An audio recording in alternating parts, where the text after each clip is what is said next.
সংগ্রামী উপস্থিতি, রাজনৈতিক সহিষ্ণুতা, ধর্মীয় সম্প্রীতি ও অর্থনৈতিক সমৃদ্ধি অর্জনে ইসলাম প্রতিষ্ঠার বিকল্প নেই।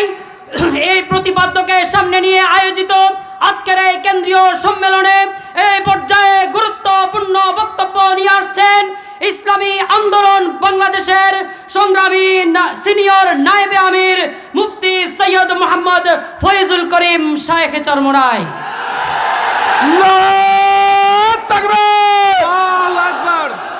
ছাত্র আন্দোলন জিন্দাবাদ জিন্দাবাদ, ইসলামী আন্দোলন বাংলাদেশ জিন্দাবাদ জিন্দাবাদ।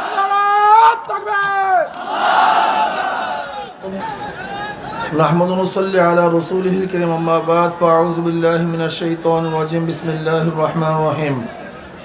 ইনিল হুকমু ইল্লা লিল্লাহ। ঈশা ছাত্র আন্দোলন কর্তৃক আয়োজিত আজকের সম্মেলনের সম্মানিত সভাপতি শ্রদ্ধাভাজন আমির, কেন্দ্রীয় নেতৃবৃন্দ, সকল স্তরের ছাত্র ভাইয়েরা আমার, ঈশা ছাত্র আন্দোলন সাহাবাদের অনুসরণ, এই কথাটা আমাদের মনে রাখতে হবে। ঈশা ছাত্র আন্দোলন সাহাবাদের অনুসরণ, এর বাহিরে যাওয়ার কোনো সুযোগ নাই। ঈশা ছাত্র আন্দোলন রুহানিয়াত ও জেহাদের সমন্বিত প্রয়াস। রুহানিয়াত বাদ দিয়ে ঈশা ছাত্র হতেই পারে না।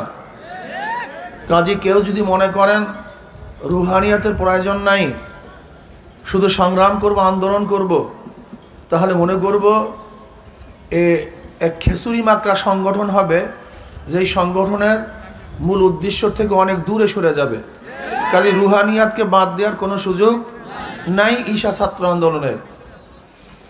দ্বিতীয় কথা হল, ঈশা ছাত্র আন্দোলন বাংলাদেশে ইসলাম হুকুমাত কায়েম করতে চায়। ইসলাম হুকুমাত কায়েম করলে কি হবে? সাম্য, ন্যায় বিচার, মানবিক মর্যাদা বাস্তবায়ন হবে। যেই স্লোগানের ভিত্তিতে এদেশ স্বাধীন হয়েছিল,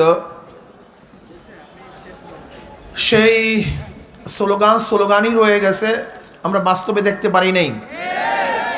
আজকে দেখেন, রাজনৈতিক অধিকার বাংলাদেশের প্রত্যেকটা রাজনৈতিক সংগঠনের আছে, এটা সংবিধান অধিকার দিয়েছে, এটা কার করুণার পাত্র নয়। সংবিধান অধিকার দিয়েছে আপনাকে রাজনীতি করার। কিন্তু আমরা কি দেখছি, বর্তমানে যারা ক্ষমতাসীন সরকার, অবৈধ ক্ষমতা দখলদারী সরকার, তারা অন্য কাউকে রাজনীতি করতে দেয় না। আজকে বসি মিলনায়তনে আমাদের সম্মেলন হওয়ার কথা ছিল, কিন্তু সেখানে হতে দেবে না। কারণটা কি? জিসকা লাঠি উসকা ভয়েস, জিসকা তাহকাত উসকা হুকুমত। তাদের শক্তি আছে, আমাদেরকে করতে দেয় নাই। আজকে কাউকে মিছিল করতে দেয় না, মিটিং করতে দেয় না। খাস করে ইসলামকে বন্ধ করার ষড়যন্ত্র পরিপূর্ণভাবে পোক্ত করে ফেলছে। এর কারণটা কি? ওরা বারবার কেন বলতেছে আপনারা পাকিস্তান যান? ওরা জানে এতগুলি বর্ডার পাড়ি দিয়ে পাকিস্তান যাওয়া সম্ভব না, কিন্তু কাঁটা তারের বেড়া উঠায় দিলে ভারত হওয়া সম্ভব। আসলে ওরা এই দেশকে ভারত করতে চায়। যেমন চোর আর একজনকে বলে চোর, নিজেই বলে চোর চোর চোর, অর্থাৎ আমি যে চোর, এই চোর থেকে অন্যদিকে যেন মানুষের চক্ষু ফিরে যায়, সের জন্য বলে চোর চোর চোর যায়। ঠিক ওরা এই দেশকে ভারত করতে চায়, এর জন্য আমাদেরকে বলে আপনারা পাকিস্তান চলে যান।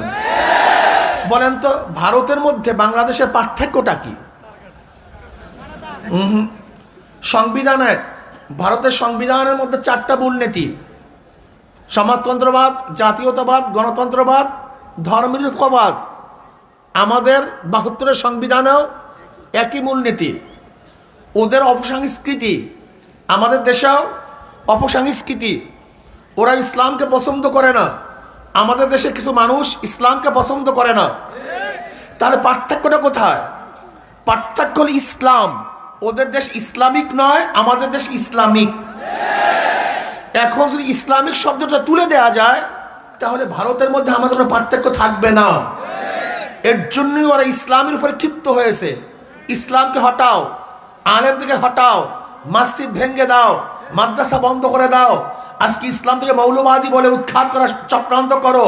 কিন্তু আমিও সরকারকে বলতে চাই, আপনি যতই ইসলামিক মৌলবাদী উৎখাত করার চেষ্টা করেন না কেন, ইসলামী মৌলবাদ উৎখাত করা সম্ভব না, বরং আপনি নিজে উৎখাত হয়ে যাবেন। উৎখাত করা সম্ভব না। অনেকেই চেষ্টা করেছে, যেরকম মুক্তিযোদ্ধা মন্ত্রী বলেছেন মৌলবাদীদের শিকড় অনেক নিচে। আসলে নিচে নয়, মুসলমানদের শিকড় আরশের সাথে। ইসলামের শিকড় কোথার সাথে? আরশের সাথে।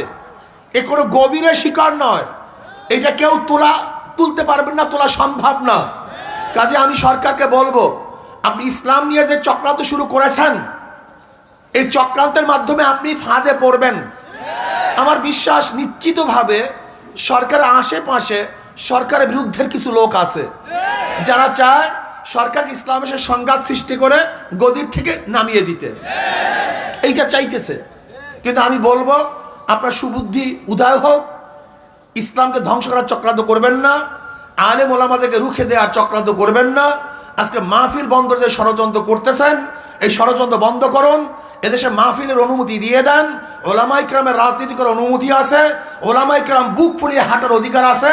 বরং ওলামায়ে কেরাম যতদিন থাকবে এ দেশ থাকবে, ওলামায়ে কেরাম থাকবে না দেশও থাকবে না। কাজে আল্লাহ পাক আমাকে এবং আমাদের সবাইকে ইসলাম অনুযায়ী দেশ চালাবার তৌফিক দান করেন। ওমা আলাইনা ইল্লাল বালাগ। আসসালামু আলাইকুম ওয়া রাহমাতুল্লাহি ওয়া বারাকাতুহু।